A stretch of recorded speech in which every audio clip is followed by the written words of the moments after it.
Que Deus abençoe a sua vida. Nós estamos aqui hoje para começar uma série de estudos, vamos intitular Estudando a Palavra, né?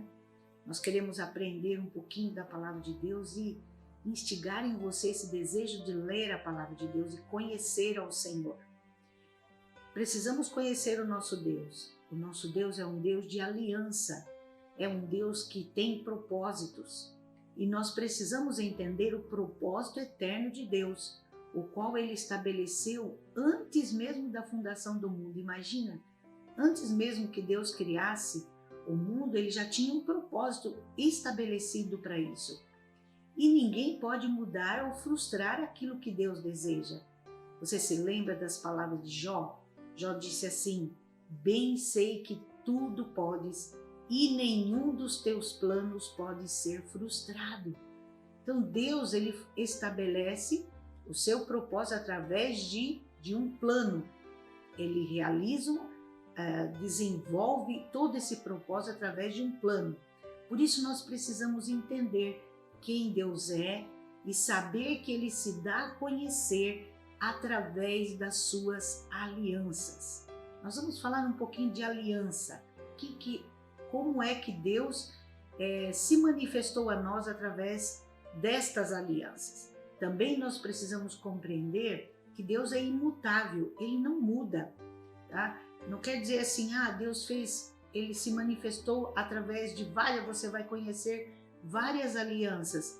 Será que não deu certo nessa e depois Deus fez outra? Não, Deus Ele foi realizando alianças e nenhuma foi frustrada. Tudo fazia parte do seu propósito e do seu plano para desenvolver, para que o homem, para que a sua criação conhecesse a Ele. Quando nós estudamos as alianças, nós entendemos como Deus age na história. Ele não age de forma indefinida ou improvisada, não, mas sempre com o seu plano pré-estabelecido. E isso tem a ver com a realização do seu propósito. Eu estou me lembrando aqui do Salmo 139, quando o salmista Davi, ele teve essa revelação da criação de Deus concernente ao ser humano. Ele disse assim, eu vou relembrar juntamente com você, só para você ver que Deus, Ele já planeja todas as coisas antes que elas aconteçam, e até por isso que você existe, porque Deus planejou para que você existisse. Olha o que Ele diz aqui na sua palavra. Pois tu formaste, Salmo 139, versículo 13, pois tu formaste o meu interior, tu me teceste no seio da minha mãe. Graças te dou, visto que por modo assombrosamente maravilhoso me formaste. As tuas obras são admiráveis e a minha alma o sabe muito bem. Os meus ossos não te foram encobertos e entretecido como nas profundezas da terra.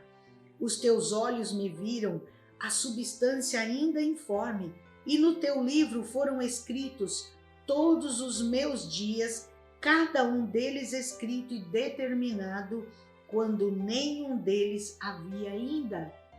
Você imagina como Deus é tremendo?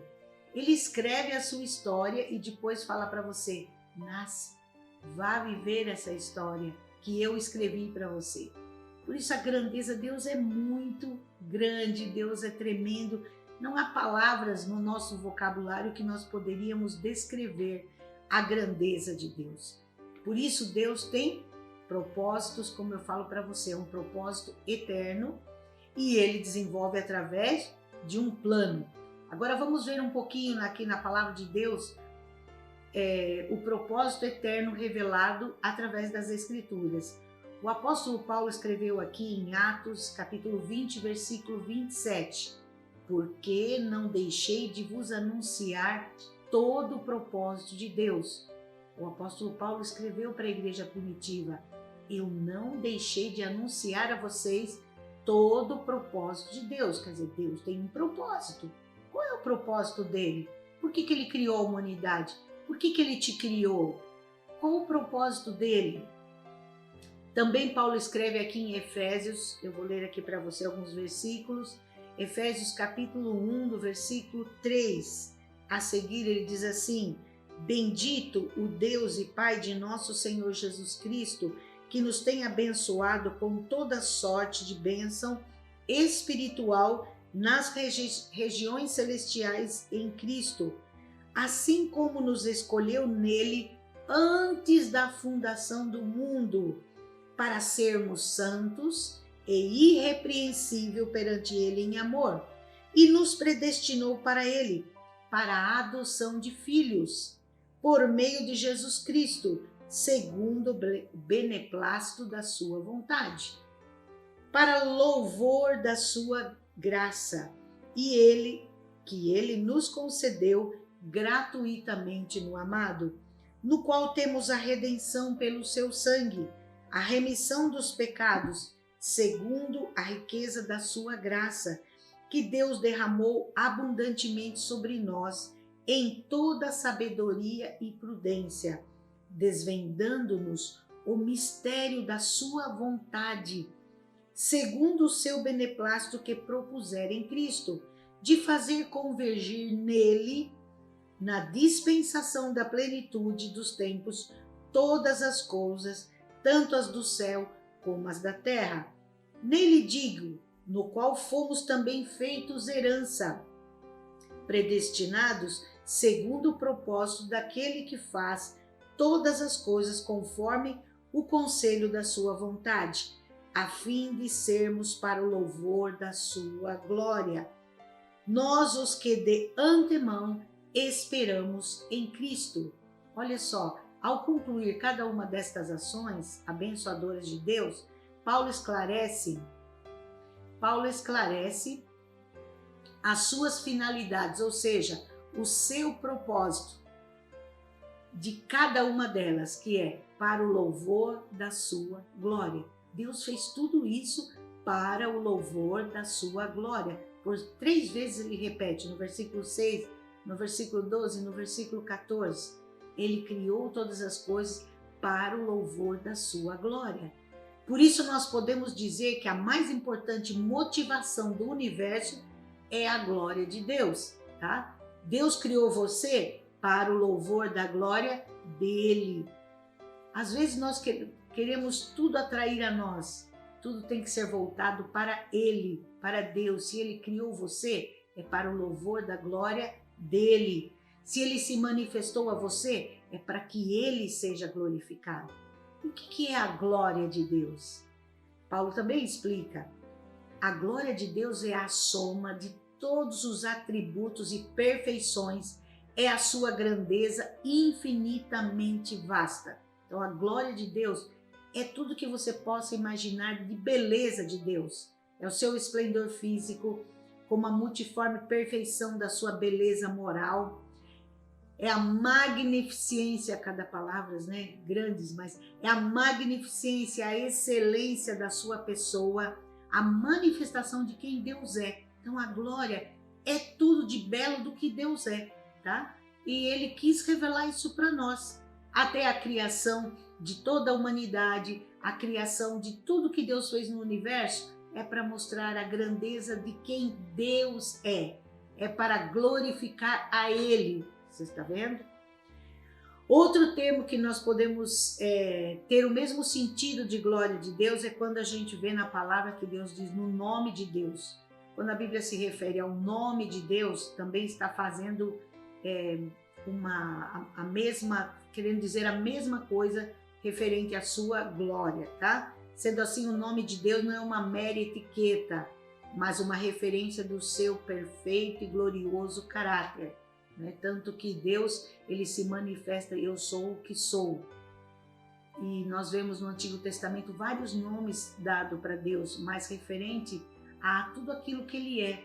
Deus Todo-Poderoso, o Deus Adonai, enfim. Hoje eu não vou falar sobre os nomes dele, mas nós vamos depois, uma hora, estudar sobre todos os nomes de Deus, que são os atributos que refletem o seu caráter, a sua grandeza, e aquilo que Deus é e faz, tá? Deus, ele é zeloso pela sua glória. Ele escolheu um povo para si, para a sua glória. Né? Nós vimos aqui em Efésios no 4 ao 6, a Bíblia diz assim: como nos escolheu nele antes da fundação do mundo, para sermos santos e irrepreensíveis perante ele em amor, e nos predestinou para ele, para a adoção de filhos, para louvor da sua graça. Versículo 6. Ele nos predestinou para si, para ele, para que o nome dele fosse engrandecido. Também Deus nos criou para a sua glória. Isaías 49, 3. E ele diz assim: e me disse, tu és o meu servo, és Israel, por quem hei de ser glorificado. Deus nos criou para a glória dele e criou Israel para a sua glória, para que ele pudesse ser glorificado. Deus resgatou Israel do Egito para a sua glória, para que ele fosse glorificado. Lá no Salmo 106, versículo 7, rapidinho vamos ver algumas referências. 106, versículo 7, diz assim: nossos pais no Egito não atentaram às tuas maravilhas, não se lembraram da multidão das tuas misericórdias, e foram rebeldes junto ao Mar Vermelho, mas ele os salvou por amor do seu nome, para lhes fazer notório o seu poder. Tá? Tudo aquilo que Deus fez é para que o nome dele fosse glorificado. Tem mais referências que depois você pode ler. Deus levantou o Faraó para manifestar o seu poder e glorificar o seu nome. Deus venceu o Faraó no Mar Vermelho para manifestar a sua glória. Está lá em Êxodo 14, eu não vou ler aqui, mas em Êxodo 14, do 4 ao 18, você pode ler. Deus venceu, lembra quando o povo de Israel Deus tirou, arrancou eles da escravidão e Deus permitiu que o coração do Faraó fosse endurecido e ele sai em perseguição ao povo de Deus, né? E eles foram afogados no Mar Vermelho para que o nome de Deus fosse glorificado. Deus manteve também Israel no deserto para a glória do seu nome, para que o nome de Deus fosse glorificado. Isso está em Ezequiel, capítulo 20, versículo 14. Ezequiel, capítulo 20, versículo 14, diz assim: o que fiz, porém, foi por amor do meu nome, para que não fosse profanado diante das nações, perante as quais os fiz sair. Olha que tremendo como Deus fala aqui. Deus realmente manteve Israel no deserto para a glória do seu nome, porque o povo foi rebelde, né?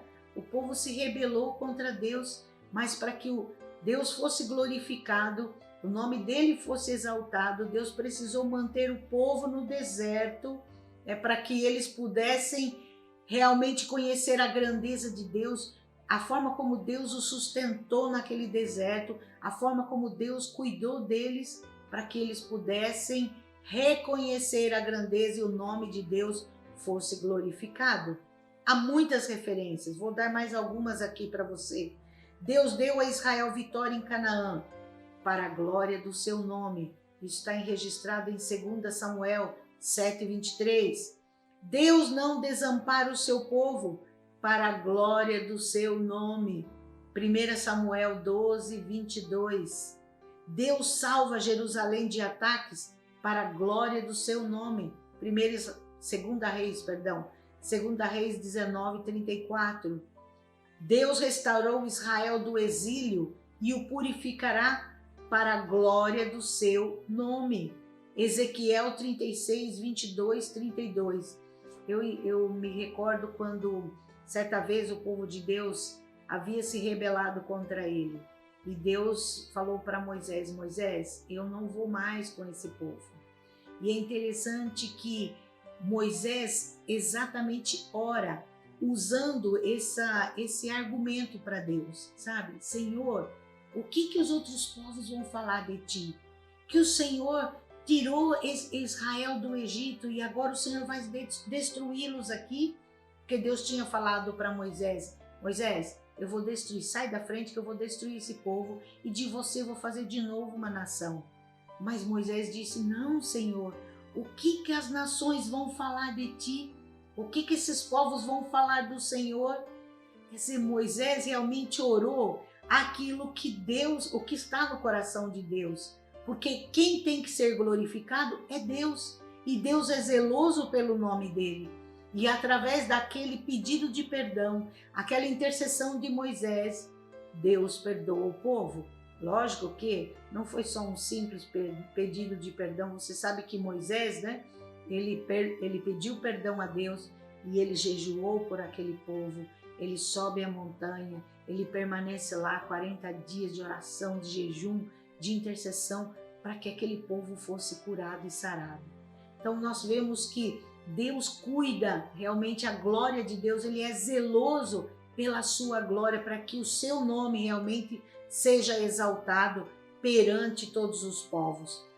Deus também perdoa os nossos pecados por amor de si mesmo, sabia? Vamos lá para Isaías agora 43, 25. Isaías, capítulo 43. Às vezes pensamos que nós somos os bonzinhos, não é? Temos uma imaginação, ai, Deus me perdoa porque eu sou bonzinho. Mas sabe que Deus perdoa por amor a Ele mesmo. A Bíblia diz, Isaías 43, versículo 25.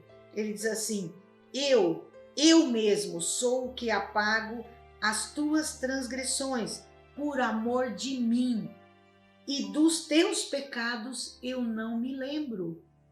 Meu Deus, eu pensei que Deus me perdoava porque eu era bonzinho. Deus perdoa por amor, porque Ele é amor, porque Deus é amor. Por amor a si mesmo é que Deus nos perdoa. Ele libera a misericórdia dele para nós. Não é por nossa causa. A Bíblia diz que não há nenhum justo, nenhum sequer. É por amor a Ele próprio. Mesmo na sua ira, o alvo de Deus é fazer conhecido o poder da sua glória. E tudo que acontece redundará na glória de Deus. Romanos 11, 36 a 21 nos fala sobre isso. E o objetivo de Deus é encher a terra com o conhecimento da sua glória. Isto é, Deus quer que todas as pessoas conheçam a maravilha dele, a majestade dele, o amor dele, a grandeza dele. Deus, ele quer se tornar conhecido de todas as pessoas. Agora, como é que Deus alcança o seu propósito de ser glorificado? Sabe como? Através de redimir um povo para si mesmo. Deus está empenhado em forjar para si um povo que não terá outros deuses nem outros amores. Ele está trabalhando na história a fim de conquistar o amor do seu povo. O seu desejo é ser o único Deus deste povo. E eu vou encerrar aqui esse breve estudo, porque depois nós vamos continuar, tá? Deus falando aqui em Isaías 42, versículo 8. Eu sou o Senhor, este é o meu nome, a minha glória, pois não a darei a outrem, nem a minha honra às imagens de escultura. Deus é o Todo-Poderoso e Deus criou você para que você seja alguém que glorifique e exalte o nome de Deus. Nas próximas lições nós vamos falar mais sobre este Deus de aliança e que se faz conhecer para todas as nações. Deus abençoe sua vida.